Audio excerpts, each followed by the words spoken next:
نبی صلی اللہ علیہ وسلم کی بیویوں کو یا پھر خلفائے راشدین کی تکفیر کرنے والا جو ہے وہ جو ہے دائرہ اسلام سے خارج ہو جائے گا، ایسا کچھ بھی نہیں ہے۔ تو تقدیر کا جو منکر تھا اس کے لیے انہوں نے یہ لفظ استعمال کیا کہنے والے کو کہ ان کو جا کر بتا دینا کہ میں ان سے بری ہوں، وہ ہم سے بری ہیں، ہمارا ان سے کوئی تعلق نہیں ہے۔ یہ برات کا لفظ استعمال کرتے تھے۔ اچھا جی، علی صاحب جی بھائی۔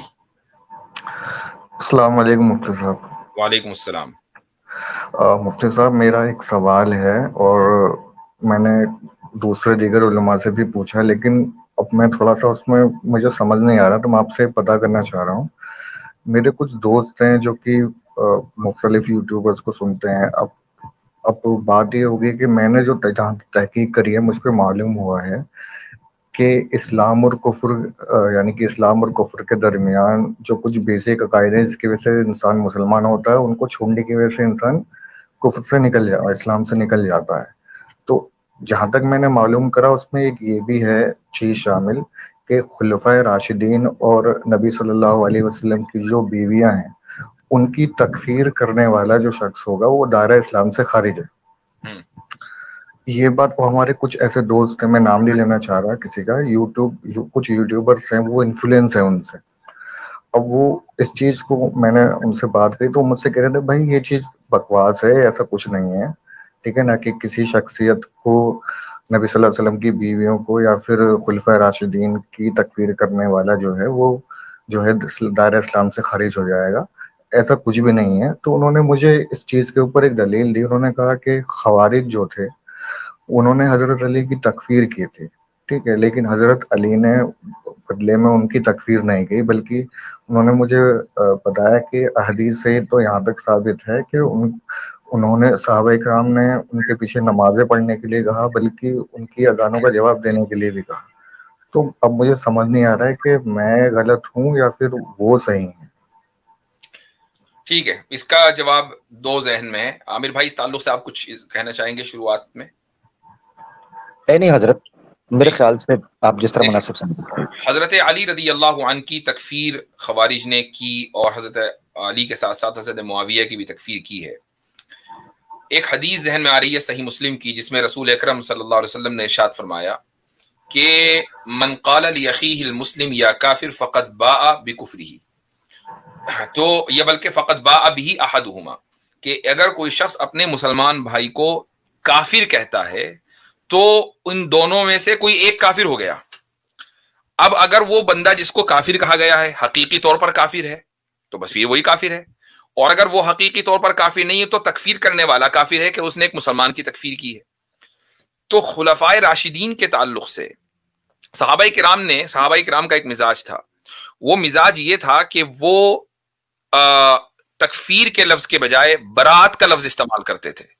عبداللہ ابن عمر کی ایک روایت صحیح مسلم کی پہلی روایت ہے کہ تقدیر کے منکر کے لیے، جس کا نام فی الحال ذہن سے نکل رہا ہے، تو تقدیر کا جو منکر تھا اس کے لیے انہوں نے یہ لفظ استعمال کیا کہنے والے کو کہ ان کو جا کر بتا دینا کہ میں ان سے بری ہوں، وہ ہم سے بری ہیں، ہمارا ان سے کوئی تعلق نہیں ہے۔ یہ برات کا لفظ وہ استعمال کرتے تھے، تکفیر کا لفظ واضح طور پر انہوں نے استعمال نہیں کیا۔ لیکن اس حدیث کی روشنی سے یہ بات پتہ چل گئی کہ جس شخص کا ایمان اور اسلام قرآن یا تواتر سے ثابت ہے اس کی تکفیر کرنا کفر ہے۔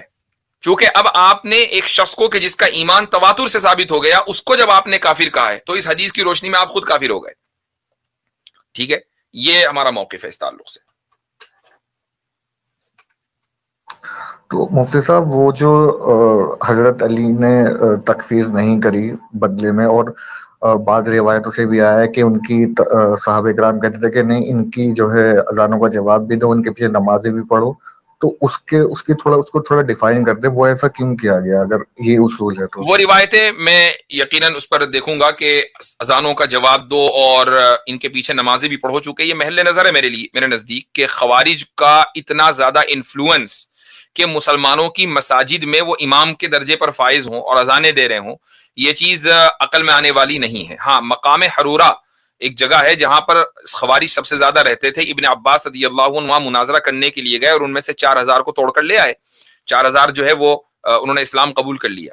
تو یہ چیزیں تو ہیں، لیکن اس کے باوجود بھی واضح الفاظ میں خوارج کی جو تکفیر نہیں کی گئی ہے اس کی وجہ یہی ہے کہ تکفیر کا جو منہج ہے وہ اس وقت تک کے طے نہیں ہوا تھا اور براءت کا لفظ اس کا استعمال کیا جاتا تھا.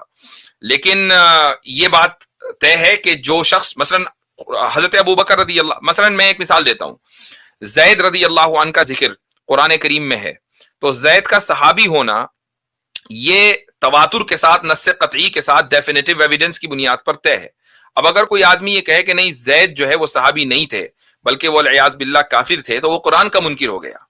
اسی طریقے سے رضی اللہ عنہم ورضوا عنہ کی آیت کا منکر ہو گیا کہ جو خلفائے راشدین کی تکفیر کرے.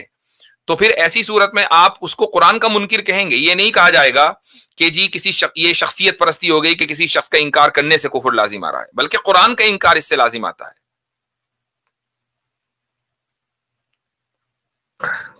ٹھیک ہے مفتی صاحب، جو میں نے لاسٹ پورشن تھا کوشچن کا جو میں نے ابھی ریپیٹ کرا تھا، تو اس کے تعلق سے اگر تھوڑا سا آپ میں اس کو بھی دیکھتا ہوں کہ اگر اس طرح کی کوئی روایات ہیں تو میں اس پر نظر ڈالتا ہوں کہ وہ ان کو پائے ثبوت کو پہنچی ہیں کہ نہیں. ٹھیک ہے جناب. اگر اس کا ذکر یہ جو بھائی بات کر رہے ہیں، مجھے روایات کا تو ان ڈیٹیل وہاں پر ذکر ملے گا. ابن تیمیہ رحمۃ اللہ علیہ نے منہاج السنت النبویہ کے اندر 5ویں جلد میں صفحہ 95 کے اوپر غالباً اس پر بڑی تفصیل سے بات کی ہوئی ہے کہ خوارج جو ہیں وہ تکفیر کرتے تھے، اور اس کے باوجود ان کے ساتھ جو حضرت عثمان ذی النورین اور حضرت علی بن ابی طالب کا کیا طریقہ کار رہا، چاہے وہ مدینہ میں جو ہوئی بغاوت ہو یا وہ شام کی طرف سے آئی معاملات ہوں. ہاں نہیں، وہ جو مدینے میں جو باغی تھے انہوں نے تو تکفیر نہیں کی حضرت عثمان کی، لیکن جو تکفیر ہوئی ہے سب سے پہلے وہ خوارج نے جنگ صفین کے بعد کی ہے. مفتی صاحب اس میں ایک میری بھی ذہن سوال آ گیا، وہ یہ کہ پھر کچھ خوارج سے ہم نے حدیثیں بھی لی ہوئی ہیں نا، مطلب نہیں معتزلہ کے تعلق سے ہے کہ کچھ معتزلہ سے احادیث لی گئی ہیں، بلکہ معتزلہ میں بڑے بڑے فقہا پیدا ہوئے ہیں، یہ تو ہے آپ کو، لیکن میرے علم میں ایسا نہیں ہے کہ کسی خارجی سے حدیث لی گئی ہے. نہیں اگر خارجی تو بیسیکلی جرح کے طور پر ذکر کیا گیا حتیٰ کہ ہاں یہ تو خیر ہے ہی. اچھا ایک چیز اور ہے، یہ ضرور کہا گیا ہے کہ خارجی اور رافضی میں خارجی سے حدیث لے لو، رافضی سے نہیں لینا، یہ ضرور کہا گیا ہے.